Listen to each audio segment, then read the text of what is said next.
नमस्कार, हमारा भारत में आपका स्वागत है। मैं हूं सिकता देव। हमारा भारत में आज नजर उन सभी खबरों पर जो इस वक्त बना रही हैं सुर्खियां। द बर्निंग बस। ऐसा क्यों है कि आज ही के दिन देश के 3 अलग अलग जगहों पर बस में आग लगने की खबर आई? क्या है वजह और कितना हुआ नुकसान, इस पर विस्तार से नजर डालेंगे। साथ ही जानेंगे कि पुष्पा 2 फेम वाले अल्लू अर्जुन पर तेलंगाना के सीएम रेवंत रेड्डी सवाल क्यों उठा रहे हैं और अल्लू अर्जुन के घर क्यों चल रहे हैं टमाटर। इधर देश की राजधानी में एक ऐसी नदी बहती है जिसका नाम तो यमुना है, लेकिन नाम होना चाहिए अमोनिया। लेकिन शुरुआत करते हैं द बर्निंग बस से। पिछले कुछ दिनों में बसों और ट्रकों में आग लगने की कई घटनाएं सामने आई हैं। 3 तस्वीरें हम आपके सामने ला रहे हैं। मुंबई गोवा हाईवे पर तेज धमाके के बाद मुसाफिरों से भरी एक बस में आग लग गई। जान खतरे में देख लोगों में थोड़ी अफरा तफरी रही, लेकिन अच्छी बात यह रही कि किसी के जान का नुकसान नहीं हुआ।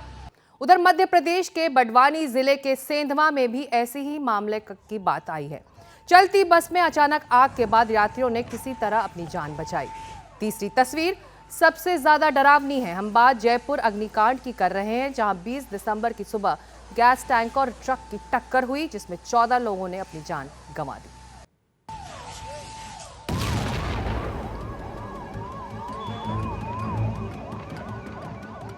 देश के अलग अलग राज्यों में हादसों पर हादसे हो रहे हैं, जो मुसाफिरों के लिए खौफ का सबब बन रहे हैं। पिछले कुछ दिनों में सड़क हादसों के 3 बड़े मामले सामने आए।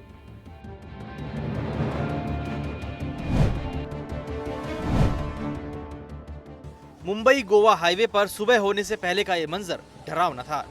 तेज रफ्तार बस में पहले धमाका हुआ और उसके बाद आग लग गई। कुछ ही मिनट में पूरी बस आग के शोलों में तब्दील हो गई। आग लगने की खबर मिलते ही मुसाफिरों में अफरा तफरी मच गई। किस्मत अच्छी थी कि लोगों की जान बच गई। समय रहते सभी 34 यात्री बस से उतर गए थे, लेकिन यात्रियों के पास अपना सामान उतारने का मौका नहीं था। बस में जो कुछ भी रखा था वो खाक में तब्दील हो गया। दमकल विभाग की टीम और स्थानीय प्रशासन के नुमाइंदे मौके पर पहुंचे। थोड़ी कोशिशों के बाद आग पर काबू पाया गया। उधर मध्य प्रदेश के बड़वानी जिले के सेंधवा में भी मुंबई गोवा हाईवे जैसा ही मंजर था। यहाँ भी मुसाफिरों से भरी चलती बस में अचानक आग लग गई और इसका पता चलते ही लोग तेजी के साथ बस से उतर आए। बस खाली होते ही आग और तेजी से फैली और कुछ ही देर में ये काला धुआं आसमान की ओर उठने लगा। आग की लपटें और ये धुआं काफी दूर तक नजर आ रहा था। ये हादसा बालसमुंद के आरटीओ चेक पॉइंट के पास हुआ और ये निजी बस मुंबई से इंदौर जा रही थी। शुक्रवार को भी सुबह जयपुर अजमेर हाईवे पर एक गैस टैंकर की ट्रक से टक्कर हुई। ऐसे हादसे रोजाना होते हैं, लेकिन जयपुर में हादसे का यह मामला अलग था। टक्कर 2 गाड़ियों में हुई और आग एक के बाद एक 40 से ज्यादा गाड़ियों में फैल गई। मौत के इस मंजर में जलती गाड़ियों के बीच कुछ धमाके भी हुए। इस अफरा तफरी में लोग जान बचाकर भाग रहे थे, लेकिन कई ऐसे थे जिनके पास खुद को बचाने का मौका नहीं था। 14 लोगों ने अपनी जान गंवाई। ज्यादातर मौत मौके पर ही हुई। कुछ ने इलाज के दौरान दम तोड़ दिया। घायलों की बात करें तो कई की हालत अभी भी नाजुक बनी हुई है। कुछ वेंटिलेटर पर भी हैं। सवाल है कि क्या सड़क पर सफर असुरक्षित होता जा रहा है? हाईवे पर दौड़ती तेज रफ्तार गाड़ियों में आग की घटनाएं बढ़ क्यों रही हैं? क्या इसमें गाड़ी चलाने वालों की लापरवाही है या फिर सरकारी तंत्र भी इसके लिए जिम्मेदार है? सवाल कई हैं और ये सवाल हम इसलिए उठा रहे हैं क्योंकि ये लोगों की जिंदगी से जुड़ा मामला है और इसका जवाब जरूर मिलना चाहिए। Bureau report, NDTV India. सड़कों पर कार क्रैश और कुछ और हादसों की खबरों ने भी दिल दहला दिया है। मुंबई में तेज रफ्तार एसयूवी ने एक मासूम को कुचल दिया, जिसके बाद बच्चे की मौत हो गई। 19 साल के एसयूवी ड्राइवर को हिरासत में लिया गया है। हादसे में मारे गए बच्चे का परिवार फुटपाथ पर ही रहता है। पुलिस के मुताबिक हादसा उस वक्त हुआ जब बच्चा फुटपाथ के पास खेल रहा था। तभी तेज रफ्तार कार ने उसे टक्कर मार दी। पुलिस अब इस मामले की जांच कर रही है। वहीं बेंगलुरु ने भी एक खौफनाक हादसा देखा। एक वोल्वो एसयूवी ने सवार एक ही परिवार के 6 लोगों की जान चली गई है। यह परिवार एसयूवी में सवार था, लेकिन जब एक तेज रफ्तार कंटेनर ट्रक डिवाइडर को जंप कर सड़क के दूसरी तरफ आ गया तो ये कार उससे टकरा गई। पुलिस के मुताबिक एसयूवी के चालक आराम से गाड़ी चला रहे थे और किसी तरह से नियमों का कोई उल्लंघन नहीं हुआ था।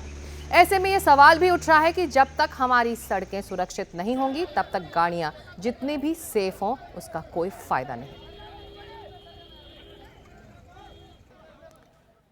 और अब खबर मोहाली की, जहां पर एक बड़ा हादसा हुआ है। एक बहुमंजिला इमारत जो भरभरा कर कुछ ही सेकंड में गिर गई। राहत और बचाव के लिए एनडीआरएफ और सेना को अब लगाया गया है।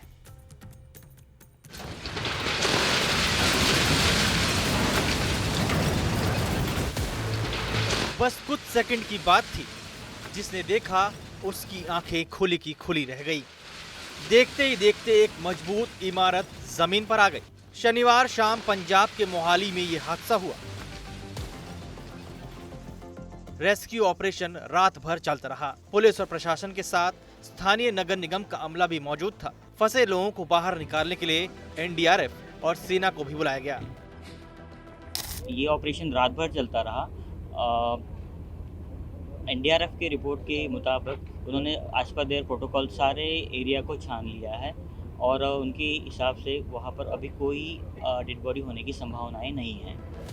हादसे की जानकारी मिलते ही मौके पर काफी भीड़ जमा हो गई थी। पुलिस ने लोगों को बिल्डिंग गिरने की जगह जाने से रोका ताकि राहत और बचाव के काम पर असर न पड़े।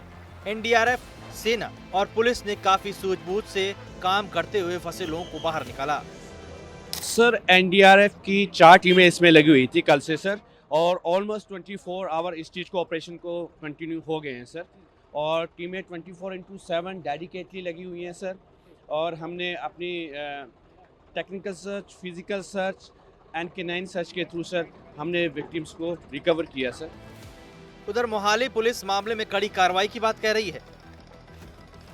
एफआईआर हमने स्ट्रिक्टेस्ट जो सेक्शंस ऑफ लॉ है उनके अंदर एफआईआर दर्ज करी है। कल्पेबल होमिसाइड का पर्चा दर्ज किया है और ड्यूरिंग इन्वेस्टिगेशन टेक्निकल एक्सपर्ट्स की रिपोर्ट लेके, संबंधित एजेंसी जो है ऑर्गेनाइजेशन उनकी रिपोर्ट लेके, जिसका भी रोल सामने आएगा उनके खिलाफ सख्त से सख्त कार्रवाई करेंगे। ग्राउंड से रिपोर्ट मिली है, उसके मुताबिक ये है कि कोई इसमें बगल वाले प्लॉट के अंदर बेसमेंट खोदने की कार्रवाई चल रही थी बिना किसी परमिशन। बेसमेंट में खुदाई करने वालों ने न तो स्थानीय प्रशासन से इजाजत ली और न ही इसके अंजाम पर गौर किया। नतीजा इतने बड़े हादसे के तौर पर सामने आया। मोहाली से गुरप्रीत सिंह छीना, एनडीटीवी इंडिया। आगे बढ़ते हैं। हैदराबाद में तेलुगु सुपरस्टार अल्लू अर्जुन के घर पर कुछ लोगों ने टमाटर फेंके, जिसकी वजह से कुछ गमले टूट गए। प्रदर्शनकारी संध्या थिएटर में हुए हादसे की मृतक रेवती के परिवार के लिए इंसाफ की मांग कर रहे थे।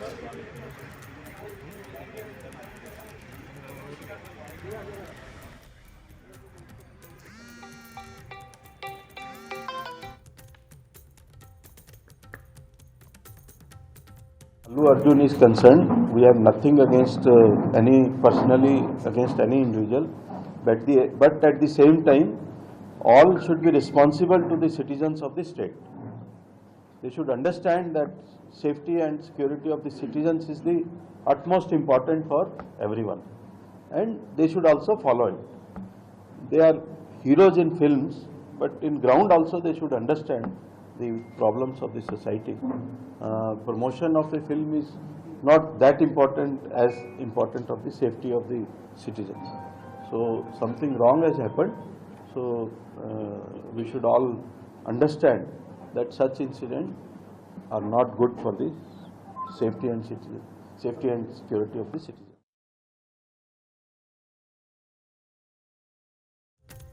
और इस बीच पुष्पा फेम अल्लू अर्जुन और तेलंगाना के मुख्यमंत्री रेवंत रेड्डी के बीच जुबानी जंग छिड़ी हुई है।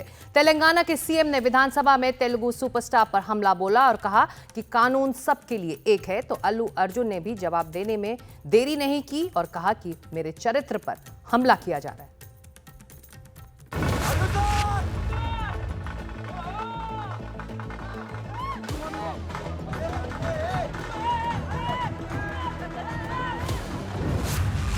पुष्पा 2 की स्क्रीनिंग के दौरान फिल्म के एक्टर अल्लू अर्जुन प्रमोशन के लिए हैदराबाद के संध्या थिएटर पहुंचे तो वहां उन्हें देख भीड़ बेकाबू हो गई थी। उसी दौरान मची भगदड़ में एक महिला की मौत हुई और कुछ लोग घायल भी हुए थे। हादसे के बाद अल्लू अर्जुन की काफी किरकिरी हुई थी। उनके लापरवाह रवैये को महिला की मौत का जिम्मेदार बताया गया। शनिवार को AIMIM के विधायक अकबरुद्दीन ओवैसी ने ये मामला तेलंगाना की विधानसभा में उठाया। जवाब देने के लिए मुख्यमंत्री रेवंत रेड्डी आगे आए। वो अल्लू अर्जुन पर हमलावर दिखे।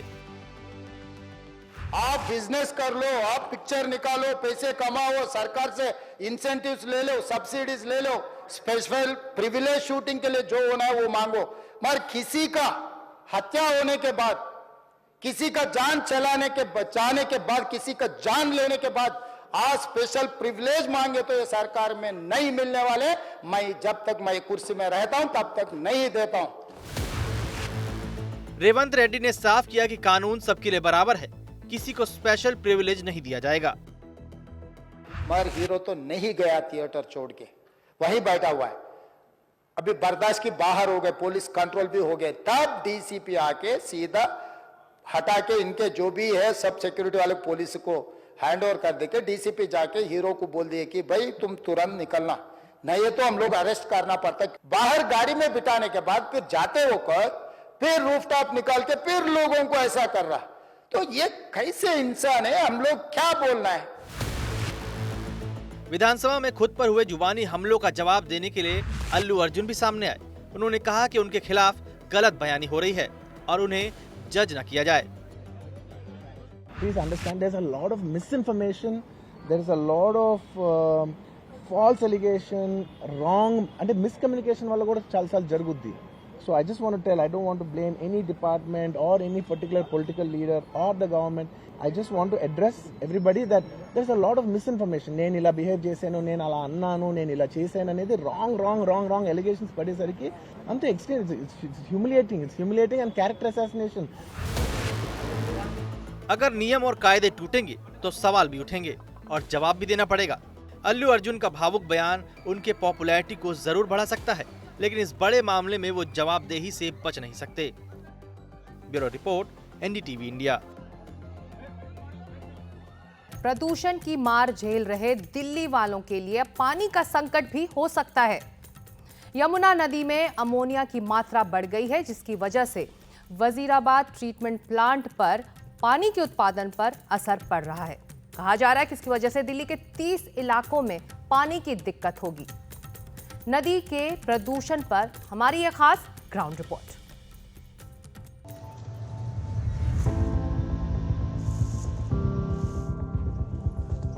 दिल्ली में गहराया जल संकट, पानी की किल्लत को लेकर लोग परेशान। 6-7 दिन हो गए पानी नहीं आ रहा, बिल्कुल पानी से नहाना तो क्या मुंह भी नहीं धो रहे हैं। पानी नहीं आ रहा, पूरी दिल्ली में नहीं आ रहा पानी। दिल्ली में एक बार फिर पानी की समस्या लोगों के सामने आ गई है।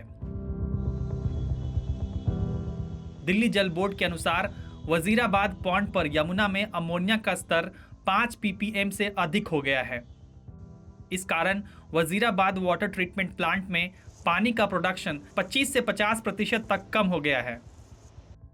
मजनू का टीला, ISBT, GPO, ITO, SDMC area, LNJP hospital, हंस भवन, defence colony, CGO complex, Rajghat, WHO, IP extension, Ramlila मैदान, दिल्ली गेट, सुभाष पार्क, गुलाबी बाग, तिमारपुर, पंजाबी बाग, आज़ादपुर, शालीमार बाग, वजीरपुर, साउथ एक्सटेंशन और ग्रेटर कैलाश सहित कई एरिया शामिल हैं। ऐसे में कई इलाकों में लोग पानी नहीं आने को लेकर शिकायत कर रहे हैं। उनका कहना है कि एक तो पानी नहीं आ रहा, दूसरा जो आ रहा है वो बहुत गंदा है। बहुत समस्या है, 3-4 दिन से तो पानी नहीं आ रहा। पानी आ रहा है और पानी आ रहा है वो भी गंदा लाल, वो पीने के लायक नहीं है। अब जाते हैं बच्चे, जाते हैं छोटे छोटे बच्चे, ये गुरुद्वारा के सामने उधर से भर के लेके आते हैं, वो ही गुजारा कर रहे हैं बस। आप लोगों के इलाके में पानी की समस्या चल रही है क्या? हाँ, 2 दिन से पानी है, पहले तो पानी आ रहा था। पहले 2 दिन से दिक्कत हो रही है। हाँ, 2 दिन। तो फिर पानी का इंतजाम कैसे कर रहे हैं? पानी ये चंदी का खड़ा वहाँ से भर के आ रहे। कभी आता है कभी चला जाता है, अभी तो बिल्कुल नहीं आ रहा। अच्छा, समस्या हो रही। वजीराबाद वाटर ट्रीटमेंट प्लांट से दिल्ली के बड़े हिस्से में पानी की सप्लाई होती है। यहाँ हर दिन 131 मिलियन गैलन पानी को साफ किया जाता है, लेकिन अमोनिया का स्तर बढ़ने से यहाँ 98.25 mgd ही उत्पादन हो पा रहा है। दिल्ली जल बोर्ड के अनुसार जब तक यमुना नदी में अमोनिया का स्तर कम नहीं होता तब तक लोगों को वाटर सप्लाई की कमी का सामना करना पड़ेगा। ऐसे में आने वाले दिनों में सरकार इस समस्या के निदान के लिए क्या कदम उठाती है, ये देखना महत्वपूर्ण है। नई दिल्ली से एनडीटीवी इंडिया के लिए पल्लव मिश्रा। आपको हमारी ग्राउंड रिपोर्ट्स कैसी लग रही हैं, हमें ज़रूर बताएं। हमारा भारत में आज इतना ही। आपसे फिर मुलाकात होगी अगले शनिवार और रविवार। तब तक के लिए नमस्कार। लेकिन एनडीटीवी इंडिया में खबरों का सिलसिला जारी रहेगा।